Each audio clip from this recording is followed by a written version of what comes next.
안녕하세요. 오늘도 사연살롱을 찾아주셔서 감사합니다. 9살 아들을 키우는 40대 이혼한 여자입니다. 저는 어릴 때부터 글쓰기를 좋아했어요. 다른 아이들은 죄다 나가서 놀 때 저는 이상하게도 그런 건 하나도 재미가 없었고 책을 보거나 혼자 습작을 하는 것이 훨씬 재밌었어요. 그래서인지 어릴 때 저는 남들보다 글쓰기를 잘해 상장도 많이 받았고 부모님은 물론 선생님들도 저에게 항상 우리 주인은 커서 글 쓰는 사람이 되면 되겠다 라고 말씀하곤 하셨죠. 어린 마음에도 주변의 기대를 한몸에 받는 기분이 나쁘지 않았고 제 스스로도 저라면 잘할 수 있을 거란 자신감이 넘쳐 흘렀더랬죠. 저는 대학에 진학해 국문학을 전공했어요. 학교를 다니면서 매년 신춘문예에 작품을 냈고 그뿐만 아니라 여러 공모전에도 꾸준히 작품을 냈어요. 하지만 이상하게도 늘 자신만만해서 완성한 저의 작품은 당선을 비껴나갔어요. 주변에서는 저를 위로하기 위해서인지 천재가 아니고서야 어린 작가의 작품이 당선의 문턱을 넘긴 어렵지 않겠냐고 이야기하더라고요. 제 스스로 저를 너무 높이 평가해서일까요? 그 말이 하나도 위로가 되지 않았어요. 그렇게 어느덧 저는 대학교 4학년이 되었고 끝까지 작가가 되겠다는 꿈을 포기하지 못한 채 친척분의 소개로 증권회사에 취업을 하게 되었어요. 마음 같아서는 집에서 글 쓰는데 올인하고 싶었지만 대학 졸업하고도 취업을 하지 않으면 부모님이 걱정하실 게 분명하기 때문에 일단은 남들처럼 직장인이 되었죠. 마음 한편에는 여전히 글을 쓰고 싶다는 생각이 많았는데 저희 이런 마음을 엄마는 아셨던 걸까요? 저희 엄마는 내키지 않은 출근을 하는 저에게 이렇게 말씀하셨어요. 엄마는 네가 나중에라도 꼭 좋은 작가가 될 거라고 믿어. 지금은 좋은 작품을 쓰기 위해 많이 경험할 때야. 남들처럼 돈도 벌어보고 연애도 하고 여행도 하고 그리고 나중엔 결혼해서 네 애도 낳고 그럼 그 경험들이 다 녹아서 분명 좋은 글을 쓸 수 있는 작가가 되지 않겠니?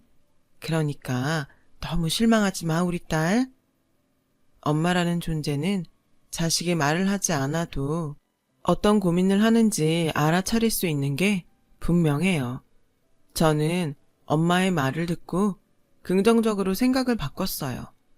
글이라는 게 사람이 쓰는 건데 엄마의 말처럼 제가 너무 생각이 짧고 경험이 짧으면 그만큼 제 글은 어린 아이의 글이 될 게 뻔했으니까요.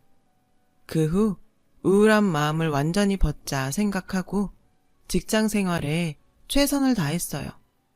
제가 경험한 것들이 나중엔 다 녹아서 제 작품에 쓰일 거라고 생각하니 세상이 온통 제 교과서 같았죠. 그렇게 직장 생활을 한 3년 정도 하던 어느 날이었어요. 그 당시 저는 제 일에 막 재미를 붙였을 때였는데 그간 출근하며 종종 지하철에서 보던 한 남자가 처음으로 말을 걸어왔어요. 소설이나 드라마에서나 있을 법한 일에 혼자 가슴이 콩닥콩닥 했어요. 저기 혹시 남자친구 있으세요? 아, 저는 이상한 사람은 절대 아니에요. 얼굴이 붉어져서는 허둥지둥 하던 이 남자는 예상하시는 대로 저의 전남편이에요. 남편은 종종 저를 볼 때면 말을 걸고 싶었지만 괜히 망신만 당할까봐 용기가 나지 않았대요. 그래서 포기하려고 했는데 그날은 이상하게도 저에게 말을 걸지 않으면 후회를 할 것 같은 예감이 들어 뭐에 홀린 듯 저에게 말을 걸었다 하더군요. 아무튼 저희의 인연은 그렇게 시작되었어요. 남편의 그런 갑작스러운 고백으로 바로 사귀는 사이가 된 건 아니고 조금씩 서로를 알아가며 천천히 연인 사이가 되었죠. 남편은 저보다 4살이 많았어요. 저와 비슷한 직장인이었고 서로 회사는 달라도 퇴근하고 만나 서로의 고충을 나누며 조언을 주고받으니 그건 그거대로 참 재밌더라고요. 무엇보다 저는 남편의 긍정적인 마인드가 좋았어요. 제가 하루 종일 고민하던 일도 남편의 이야기를 들으면 별거 아닌 것처럼 느껴질 정도로요. 그리고 남편의 또 다른 장점은 여자친구인 저에게 큰 간섭을 하지 않는다는 거였어요. 당시 제 친구들도 그렇고 같은 회사 동료들도 연인이 이것저것 간섭을 해서 은근 스트레스를 받아 했는데 남편은 저에게 그런 스트레스를 일절 주지 않았어요. 처음엔 남편의 간섭 정도가 내가 생각했던 것보다는 안 해서 그런가 하는 생각도 했었는데 오래 만나보니 이거 역시 남편의 성격이더라고요. 저는 자연스럽게 이런 남편이라면 결혼을 해도 좋겠다고 생각했어요. 남편은 제가 글을 쓰고 싶어 한다는 것도 이미 알고 있었고 평소 연애하면서 저에게 작은 것에 만족하며 행복하게 살 수 있으면 꼭 맞벌이는 하지 않아도 된다고 말할 정도로 사람이 참 괜찮았어요. 그래서 남편이 연애 3년 만에 프로포즈 해왔을 때 망설일 이유가 전혀 없었죠. 오히려 기다리던 프로포즈였으니까요. 연애하면서 평소 대화를 많이 한 저희는 서로 집 형편이 비슷하다는 것도 미리 알고 있었고 그래서 특별히 양가가 부딪힐 일은 없다고 생각했어요. 그런데 시집은 시집이라고 상견례 자리에서 처음 뵙는 예비 시어머니는 이상하리만큼 고개를 빳빳이 들고 저에게 이렇게 말씀하셨어요. 난 여자도 능력 있으면 나가서 벌어야 한다는 주의다. 요즘 같은 세상에 남녀 구분하며 일하는 것도 이상하지 않니? 듣자 하니 요즘은 결혼도 반반 결혼한다더라. 물론 제가 결혼하고 직장을 그만두고 집에 있겠다고 생각한 건 아니었어요. 하지만 차차 아이가 생기면 집에서 살림하며 글을 쓰고 싶다고 생각했기에 시어머니 말씀이 마음에 걸리더라고요. 그때였어요. 엄마, 우리가 알아서 할게요. 그래, 당신 너무 며느리 시집 오기도 전에 부담 주지 마. 애기 생기면 당신이 봐줄 거야. 그거 아니면 이래라 저래라 하는 거 아니야. 내가 뭐라고 했다고 이래요? 요즘은 다 육아휴직 쓰고 애 키우면서 회사만 잘 다녀요. 안 그러니? 엄마, 요즘은 남자도 육아휴직 많이 써요. 그건 저희가 그때 맞춰서 알아서 할게요. 어머, 남자가 그걸 왜 쓰니? 보는 눈도 있는데. 여보, 이제 그만해. 저희 부모님과 저는 마치 투명인간이 된 듯 남편과 예비 시부모님의 대화를 지켜봤어요. 그러자 저희 아빠는 이대로 두면 안 되겠다 싶으셨는지 나서서 상황을 수습하셨어요. 사돈, 아드님이 아주 현명하네요. 그런 문제들은 아이들 몫으로 남겨두시죠. 안사돈 말씀대로 요즘은 저희보다 애들이 더 잘하고 알아서 하더라고요. 오늘은 반가운 날이니 좋은 마음으로 식사하시죠. 저희 아빠 덕에 상견례의 자리는 잘 마무리되었어요. 하지만 제 마음은 이제부터가 시작이었고 요즘 세상 찾던 시어머니는 혼수 준비하는 저에게 옛날 고리짝 같은 반상기, 은수저까지 모두 다 해오라고 주문하셨어요. 그리고 주변 친척들에게도 이불을 돌려야 한다며 목록을 주시는데 전혀 생각하지 못한 지출이라 당황스러웠어요. 남편은 혼수 때문에 고민하는 저를 보고 당장 자기 어머니한테 전화를 걸어 친척들에게 이불을 돌리실지 반상기며 은수저를 받으실지 고르라고 옆에서 듣는 제가 다 무섭게 말하더라고요. 시어머니는 아들이 벌써부터 자기 마누라를 싸고 돈다며 서운하다고 하셨어요. 결국 시어머니는 당신이 받을 이불 세트와 반상기, 은수저를 포기하고 친척들에게 돌릴 이불만 준비하라고 하셨죠. 이렇게 차이가 나지 않는 집끼리 결혼을 하는 건데도 결혼은 이상하게 여자 쪽이 더 신경 쓸 게 많은 것 같았죠. 그래도 다행스럽게 남편이 중심을 잘 잡아줘서 저는 결혼 준비를 마칠 수 있었고, 신혼집은 남편이 대출을 받아 작은 빌라를 구매해서 저희는 그곳에서 신혼살림을 차리게 되었어요. 그런데 사실 남편이 저희 신혼집으로 빌라를 계약할 때도 시댁에서는 조금 소란이 있었는지 나중에 신혼여행을 다녀와 인사를 드리러 가니 시어머니는 저를 붙잡고 처음 듣는 말을 쏟아내시기 시작했어요. 내가 빌라는 살 때부터 손해라고 그렇게 말렸는데 넌 어쩌면 말릴 생각을 못했니?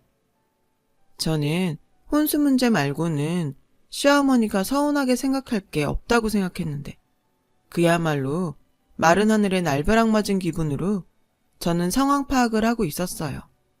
그러자 시어머니의 말을 남편이 들었는지 저 대신 남편이 나서서 수습을 하더군요. 엄마, 내가 생각이 다 있어서 그런 건데 왜 이 사람한테 그래요? 무슨 생각이 있어? 내가 좀 고생하더라도 아파트 청약 받아서 가라고 했지. 조건이 얼마나 좋은데? 덜컥 집을 사면 어떡해? 엄마, 아파트가 무슨 당첨되면 공짜로 주는 건 줄 알아요? 중도금이며 잔금이며 돈 엄청 들어요. 지금 이 빌라 대출도 저랑 와이프가 다 갚으면서 살아야 해요. 아니, 아파트야 사기만 하면 오를 텐데. 그리고 니들 둘이 벌잖아. 무슨 걱정이니? 그깟 대출금 둘이 벌어 갚으면 되지. 어허, 돈 하나 보태지 않았으면 조용히 해, 이 사람아. 지들이 좋다고 한 걸 왜 뒷북이야? 오히려 난 잘한 것 같다. 남의 집 살면서 이사하면 애는 언제 낳니? 잘했어. 이제 둘이 결혼도 했으니 차차 자손도 보고 니들 즐겁게 살아. 꼭 말을 저렇게 해서 나만 나쁜 시미 만들지. 에휴. 저는 시어머니 따라 한숨이 절로 나왔어요. 제대로 숨도 못 쉰다는 말이 이런 거더라고요. 저는 집에 돌아오는 길에 남편에게 왜 어머니 말대로 하지 않았는지 물어봤어요. 그러자 남편은 지금 우리 집은 내가 벌어서 혼자 대출금 갚아도 충분한데 엄마 말대로 아파트에 가면 나도 자기도 같이 벌어서 내야 하잖아. 당신 글 쓰고 싶다며 그냥 욕심만 내지 않으면 지금 우리 집도 충분히 넓고 좋다고 생각했어. 저는 남편의 말을 듣고 아까 시댁에서 답답했던 속이 시원하게 내려가는 것 같았어요. 그리고 내가 남자 하나는 정말 잘 골랐다 하는 생각이 절로 들면서 남편에게 너무 고마웠어요. 그 순간은 앞으로 평생 이 남자와 소박하고 작은 것에도 만족하며 살아야겠다고 다짐했죠. 그렇게 결혼하고 2년 정도 직장 생활을 더 했고 임신 후 출산에 임박해서 다니던 회사를 그만뒀어요. 그리고 정말 기가 막히게 제가 직장을 그만둔 이후 남편은 완전히 다른 사람처럼 변하기 시작하더라고요. 남편은 현실적으로 생각해 저희 수입이 줄어든 만큼 더 벌 수 있는 회사로 이직을 한다고 했어요. 그 말을 듣는데 어쩐지 좀 미안한 생각이 들었고 그래서 전 너무 무리하지 말고 내가 더 많이 줄일게 라고 말했는데 애도 태어났는데 여기서 더 줄일 게 어딨어. 괜찮아. 내가 더 벌 수 있어. 남편의 말에 고마워해야 하는데 저는 마음이 불편했어요. 그래서 회사 다녔을 때 경험을 바탕으로 안전한 주식에 투자를 조금씩 했어요. 공과금 정도 벌 수 있으면 좋겠다는 소박한 마음으로요. 그리고 악착같이 독서와 습작을 하고 작은 공모전이라도 참여하는 등 저는 저대로 제 수입 창출을 위해 노력하면서 살고 있었죠. 그런데 이직에 성공한 남편은 소박하게 작은 것에 만족하며 살자고 하더니 회사 사람들과 어울려 골프를 배운다며 그 비싼 골프 장비를 사들이지 뭐해요. 그리고 함께 밥 먹을 때면 은근히 동료 와이프 이야기를 하며 저와 비교하는 말을 하기 시작했어요. 우리 회사에 강 과장님 계시거든? 그 와이프가 학교 선생님인데 우리 부서에 이번한 승진한 김대리가 결혼하는데 와이프가 대기업 다닌대. 처음엔 대충 그러냐고 이야기하고 말았지만 횟수가 늘어나면서 제 자격지심인지 남편의 말이 불편하기 시작했어요. 그래서 한 번은 남편에게 나도 다시 회사 다닐까? 당신 혼자 버는 건 역시 좀 힘들지? 라고 말했고 남편은 됐어. 당신은 당신 좋아하는 글이나 써. 우리는 뭐 남들처럼 비싼 아파트에 사는 것도 아니고 애한테 비싼 사교육 시킬 것도 아니니까 나 혼자 벌어도 괜찮아. 라고 말하더라고요. 분명 남편의 말은 괜찮다 였는데 저는 은근 남편이 비아냥거리는 것 같아서 기분이 상했고 그 후 저희 부부는 조금 거리가 생기기 시작했어요. 그런데 어느 날부터 남편은 백화점에서 명품 가방이며 신발, 그리고 옷들을 사오는 거예요. 차도 외제차로 바꿔야 한다며 한동안 혈안이 되어 있지 뭐예요. 그런 남편을 보고 불안한 마음이 덜컥 들었어요. 자기야, 요즘 무슨 스트레스 있어? 요즘 영 다른 사람 같아.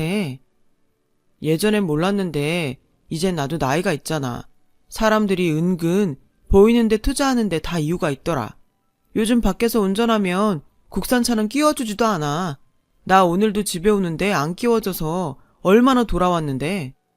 남편의 그런 변화는 고스란히 카드값과 신규 대출로 저에게 다가왔고 이대로는 안 되겠다 싶어서 복직을 생각하며 당장 파트타임 아르바이트를 시작했어요.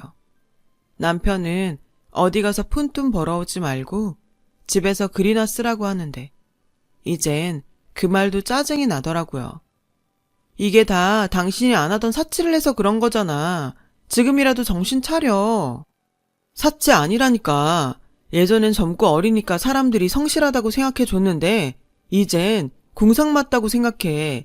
직장 생활도 다 사람 상대하는 일인데 자기는 내가 궁상이나 떠는 사람으로 보였으면 좋겠어? 능력으로 인정받을 생각을 하지 않고 남편은 계속 그렇게 보이는 것에 신경을 썼어요. 그리고 그 무렵 설상가상으로 아들아이가 폐렴으로 입원을 했고 그나마 다니던 파트타임도 그만둘 수밖에 없었죠. 아픈 아이를 보며 저는 생각했어요.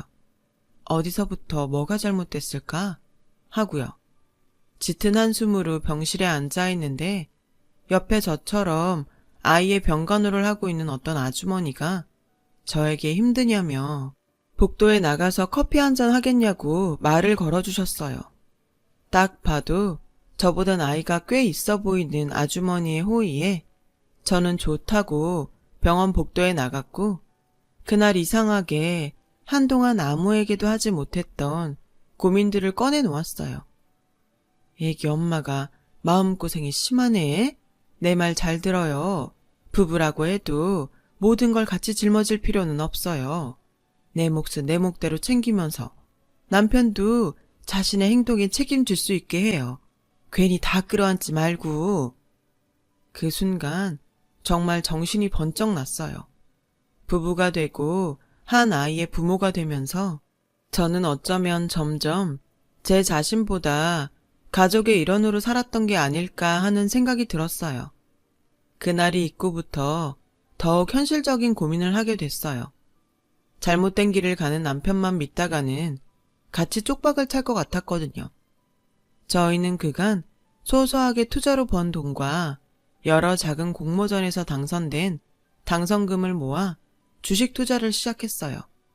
물론 아무것도 모르고 초보들이 호기심해하면 큰일이 날 일이지만 저는 직장 경험과 그 분야 지인들도 많아 조금씩 정보를 들을 수 있었고 제 스스로도 공부를 많이 했어요. 제 투자 종목은 효자 노릇을 톡톡히 해주었어요. 그렇게 불안했던 제 생활에 조금씩 숨통이 트이기 시작했고 그런 제 눈에 점점 심해지는 허영심과 남의 눈만 의식하는 남편이 한심해 보이더라고요. 이미 제 앞에 있는 남편은 제가 그토록 좋아했던 예전의 모습은 온데간데 없이 사라졌고 급기야 이런 말까지 저에게 하는 거예요. 영우 교육에 신경을 좀 써. 내년이면 유치원 가잖아. 내가 생각해봤는데 우리도 남들처럼 영어 유치원 보낼까? 영어 유치원? 거기 다닐 돈은 있어? 없어? 내가 그렇게 매달 벌어와 주는데 지금 돈이 없다는 거야? 집 대출금에 당신이 그렇게 좋아하는 외제차 대출금, 거기에 당신 카드값까지 우리 지금 겨우 먹고 사는 거야. 아이씨, 꼭 그렇게 조목조목 말해서 사람 기분을 잡쳐야겠어? 다른 와이프들은 남편 기 죽지 않게 하려고 친정에서 돈도 좀 가져오고 그런다는데 당신은 그 잘난 글만 쓰면서 여태 뭐 했냐? 돈도 안 되는. 제 꿈을 지지하는 줄 알았던 남편의 본심에 저는 숨이 턱 하고 막히는 듯 했어요. 그리고 전에 병원에서 저에게 조언을 해준 아주머니의 말이 떠올랐죠. 저는 그 후 정말 보란듯이 성공하고 싶다는 생각으로 글쓰기도 꾸준히 했고 주식 투자도 슬슬 수익을 내기 시작했어요. 그리고 저는 예전처럼 작든 크든 공모전에 제 작품을 냈고 그렇게 작지만 몇몇 군데에서 당선이 돼서 상금도 받고 주식 투자로 꽤 돈도 벌기 시작했어요. 그 결과 조금씩 제 통장엔 잔고가 불어났죠. 밥을 먹지 않아도 배가 부른 느낌이란 이런 걸까요? 살면서 돈에 크게 연연하지 않고 살았는데 돈이라는 것이 제 불안을 잠재워주고 앞으로를 꿈꿀 수 있게 해준다는 걸 저는 그때 알았어요. 돈이 이런다는 걸 진즉에 알았다면 더 돈에 집착하며 살았을 거예요. 그렇게 아이는 어느덧 유치원에 입학했어요. 집에 여윳돈이 없어 제가 번 돈으로 아이 유치원 입학금과 등록금을 내는데 제 자식을 위해 제가 번 돈을 쓰는 그 기분이 꽤 좋더라고요. 열심히 돈 번 보람도 있고요. 이 사실을 절대 알 리 없는 남편은 회사 동료로 보이는 사람과 통화하며 연신 영어 유치원 보냈어야 했는데 그냥 사립 유치원에 보낸다며 남들에게 이상한 허세를 부렸어요. 그러면서 아직 어린 아이를 두고 고등학교 들어갈 쯤엔 영어 유학을 보낼 계획이라는 둥 도저히 옆에서 들어줄 수 없는 말을 해서 제 눈살을 찌푸리게 하더라고요. 그리고 통화를 마친 남편은 저에게 이런 말을 했어요. 내가 예전에는 정말 생각이 짧았나 봐. 우리 엄마 말대로 이 집 팔고 대단지 아파트로 이사하자. 요즘 애들은 아파트에서 안 키우면 무시당해. 무슨 돈으로 아파트 일가? 그리고 영어 유치원도 모자라서. 영어 유학? 당신 예전에 내가 알던 사람 맞아? 우리 분명 그때 작은 것에도 만족하며 살자고 했잖아. 다 못 모를 때 얘기지.